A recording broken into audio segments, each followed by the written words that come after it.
On the Review tab, in the Protect group, click Restrict Editing.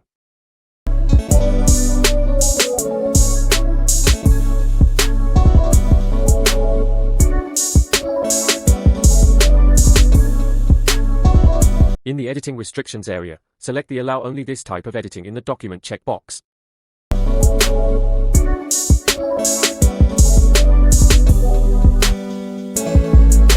In the list of editing restrictions, click No Changes, Read Only.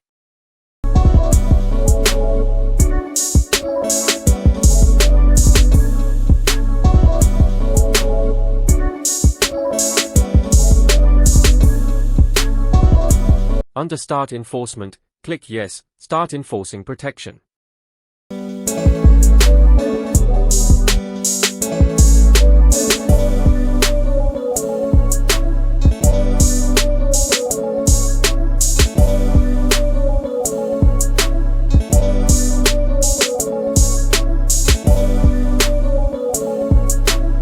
You have successfully protected your document against editing.